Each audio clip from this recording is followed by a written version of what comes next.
boy, come up off that neck. Into the trends. See you, Lee, be the band. Good morning. Bright and early. Not even quite 8 a.m. yet, but welcome to another episode of Bleachers to Speakers. We got some breaking news. Yesterday, Za'darius Smith officially signed for the season with the Philadelphia Eagles. This is a one-year deal totaling up to $9 million. He's got some incentives involved. Some pretty steep incentives, actually. But it is worth up to $9 million. And the saga is over. We now don't have to question and wonder, is he coming back to Detroit? He is headed to Philly. Philly has already played one game so far. And we'll see when he actually suits up and plays. I want to say the Lions play the Eagles this year. But Philadelphia Eagles lost a couple of defensive players this past year, and obviously are looking for some additional help in the pass rushing category. And they went out and got Za'darius Smith. I think some of his incentives include how many snaps he does, how many snaps he plays. I think if the Eagles make the Super Bowl, there's some incentives there. So, I mean, some incentives that I think benefit the Eagles. If they get, if all these things happen, I guess he deserves that $9 million. But obviously the Detroit Lions, I don't know where they were aiming with Za'darius Smith, but they were not able to come to an agreement on a deal. Obviously, we had him locked in for one more year and chose to cut him and to renegotiate. And Za'darius Smith was not willing to he was not willing to compromise on his end. Both sides were not on the same page. You can kind of tell it from the energy of Brad Holmes and Dan Campbell. They just were not interested. Now Za'darius Smith performed pretty well for us. Overall in the year, I think he had 8 sacks, if I'm not mistaken. 4 with Detroit, but hold on. All right, so I'm gonna read something from A to Z Sports. He says, he's a very nice guy, played hard, but his time with Lions it was a tale of two halves. I would agree with that. His first 4 games in Detroit were tremendous, 20 pressures and 4 sacks. The final 5 games, he put up 20 pressures and 1 sack. That includes the divisional round game as well. So, yeah, I think that when it's all said and done, I think the Lions were not entirely impressed with what Za'darius Smith brought to the table overall. I mean, I think he was a major impact given we had nothing. You had Muhammad, you had Za'darius Smith, and I couldn't tell you who else was an edge rusher for the team. So, I mean, I think that he was very impactful given the circumstances with us not having Hutch, but you bring Hutch back in. I think a lot of people forget people were not sweating, even when Marcus Davenport, who I will go out on a limb and say that I believe that he's going to turn around, bounce back, and have a very strong year and be an impactful edge rusher on the opposite side of Hutch, which is not going to be popular from even hey, Za'darius Smith. He's turning 33 years old. He looks way older than me, by the way, but it's going to be turning 33 years old on September 7th, tomorrow, on Sunday. Za'darius Smith will be 33 years old. He's requesting, up to $9 million, and Dan Campbell said no. This is the same deal that we released him, that we decided to release him to negotiate or part ways with. So nothing has changed since then. Hutch is back. They decided to bring back Marcus Davenport for what it's worth. And we have some other guys. Let me see if I can pull up that.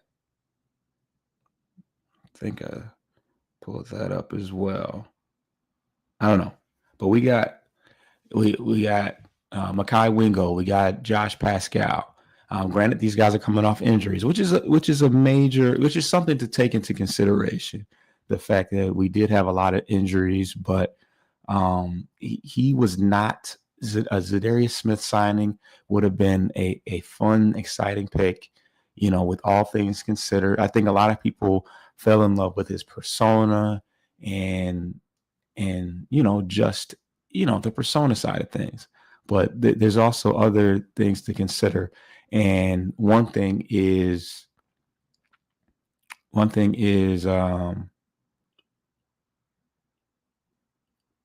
the fact that we have a lot of money that is about to be tied up with a lot of our young core.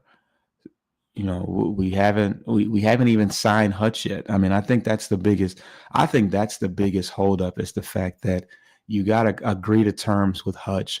I think they have full intention on bringing Jamison Williams back. You got Brian Branch. There's a lot of, I mean, they had semi-contract quarrels with Alex Anzalone, our what's it called? Our our defensive captain. You're gonna have to pay Jack Campbell. You're gonna possibly have to pay Terrion Arnold. You got a lot of guys. They have a lot of people that they're trying to spread from year to year, as far as getting them paid. And paying Za'Darius Smith $10 million just wasn't in the books. Now, I am not mad at him for going and getting his bag. It's unfortunate that he plays in the NFC, and the Lions I think, will likely have to play them at some point this year. Good luck in Philly, Z. We can all move on. Yeah, the biggest things we can all move on now. As far as get good luck in Philly, I don't want to give him too much. I don't want to give him too much luck.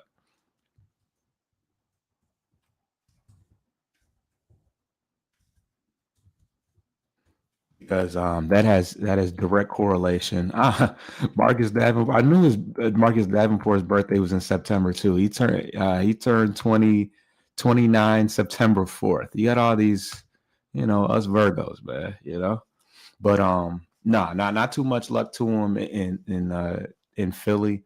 I obviously wish good health upon him, but I'm gonna need the Lions to get with them when we play them. Let's pull up the Lions schedule here.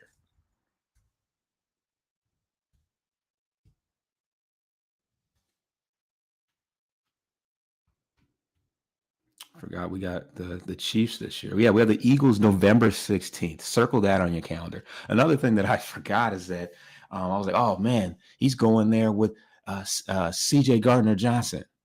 Uh-uh.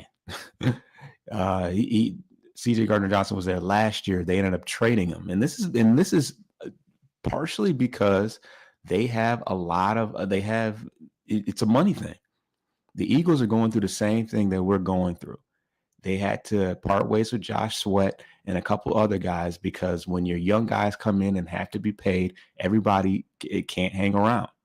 You got Jalen Hurts over there. You got AJ Brown. You got Saquon Barkley. You got some young guys in the secondary, which is kind of what's happening here. You got a lot of young guys coming in that are going to be demanding that money soon. Your Quinyon Mitchell, you're gonna have to pay him. That safety. I think our biggest thing we forgot was a rental because Hutch was out. Yes, yes. When Hutch, Za'Darius Smith is a name that we would have never mentioned had Hutch not got hurt. He was the best defensive player in the NFL before he got hurt. Um, yeah, we can't we can't make a decision to pay a 33-year-old edge rusher who's not in the pinnacle. Like I think that you're seeing we started to see him slow down right before our eyes as the season concluded. You can't have that type of mindset that, oh, well, we need to shore that up with something when we know that fiscally it's just irresponsible. He was a rental. He was the impact that it was because of Hutch. It was a decision that we would have never made had he not got hurt. We can't anticipate, that Hutch, like I won't even speak on it. We just can't anticipate that. But when it's all said and done, by the time we get to the trade deadline, whenever that is, we can make more decisions from that point about what to do. But for right now, we got 2 healthy edge rushers, and then we got some guys on the outside that can step in. I thought I screenshotted it, but all things considered, we have a decent cohort of edge rushers to work with.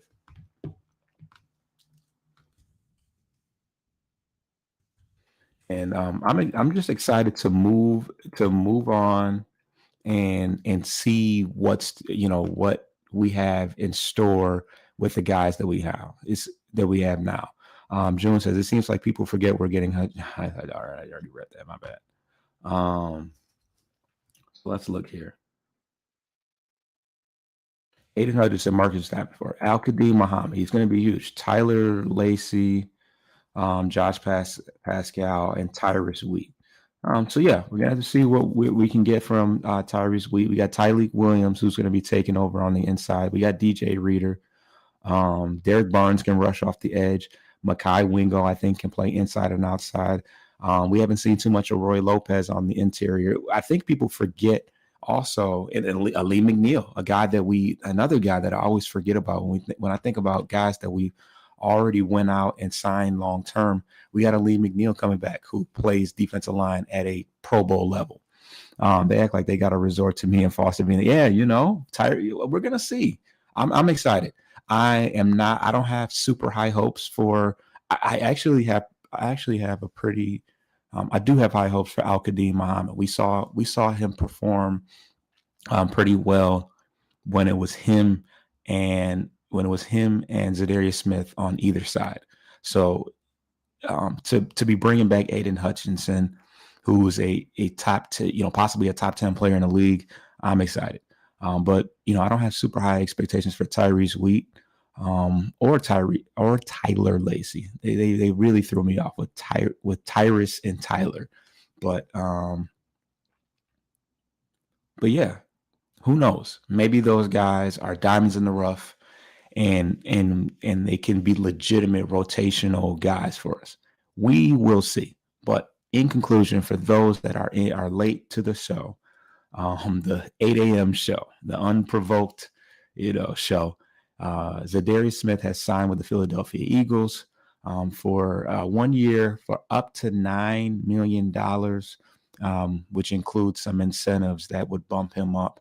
We hope he doesn't get all of them because one includes Philadelphia making the Super Bowl. So that can't happen because we're going to the Super Bowl. But stay tuned. He will.